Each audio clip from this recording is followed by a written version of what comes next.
Assalamualaikum warahmatullahi wabarakatuh. Halo semuanya, saya Bambang Sutriyadi, mahasiswa Ilmu Komunikasi, Fakultas Ilmu Sosial dan Ilmu Politik, Universitas Islam Negeri Raden Fatah, Palembang.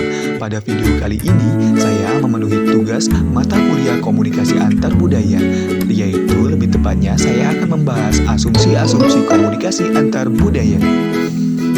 Asumsi tidak dapat dipisahkan dari teori, di mana teori dapat diartikan sebagai alat keilmuan yang bertujuan untuk menerangkan hubungan berbagai aktivitas manusia yang diamati.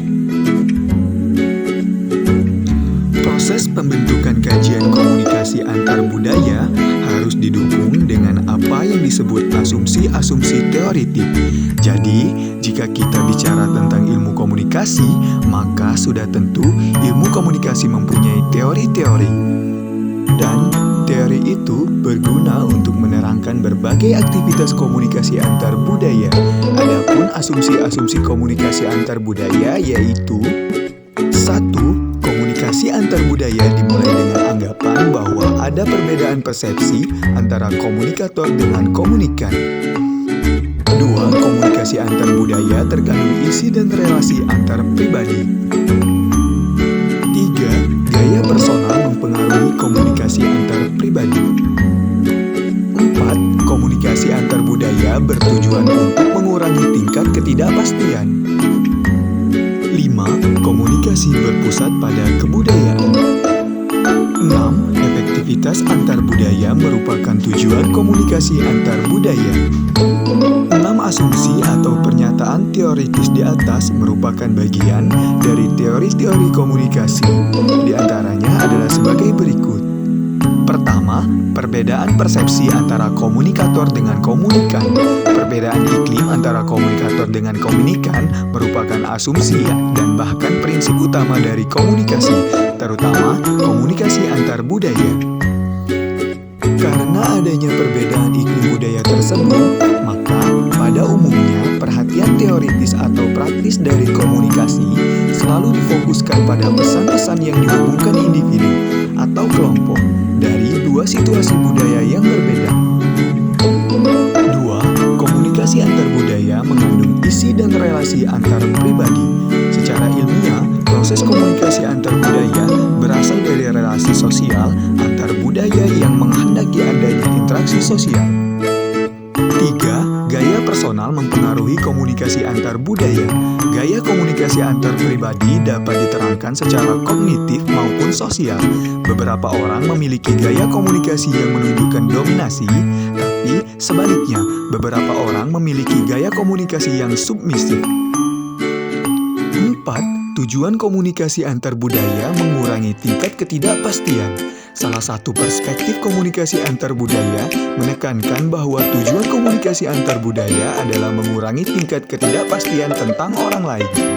Dalam perjumpaan antar pribadi, kita sering berhadapan dengan beberapa ketidakpastian yang muncul dari diri kita sendiri.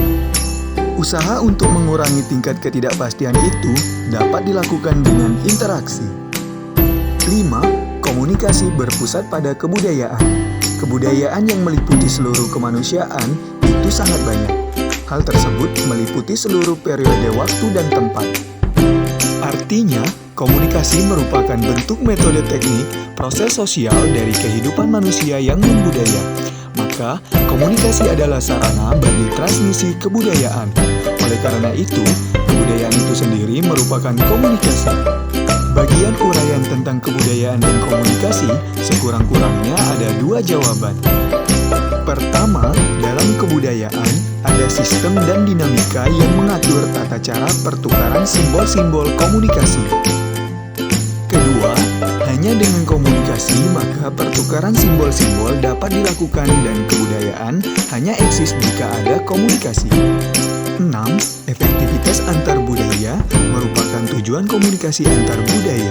Tujuan komunikasi antar budaya akan tercapai bila bentuk hubungan antar budaya menggambarkan upaya yang sadar dari peserta komunikasi untuk memperbarui relasi antara komunikator dengan komunikan. Menciptakan dan memperbarui sebuah manajemen komunikasi yang efektif. Lahirnya semangat setia kawanan, persahabatan, dan sebagainya. Contoh, perbedaan antara individu dalam hal komunikasi yang kurang dipahami antara individu di lingkungan baru.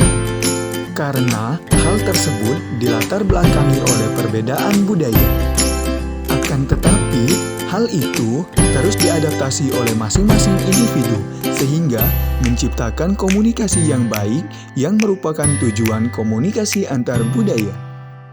Itulah penjelasan tentang komunikasi antar budaya di video kita kali ini. Semoga bisa menjadi pembelajaran yang baru.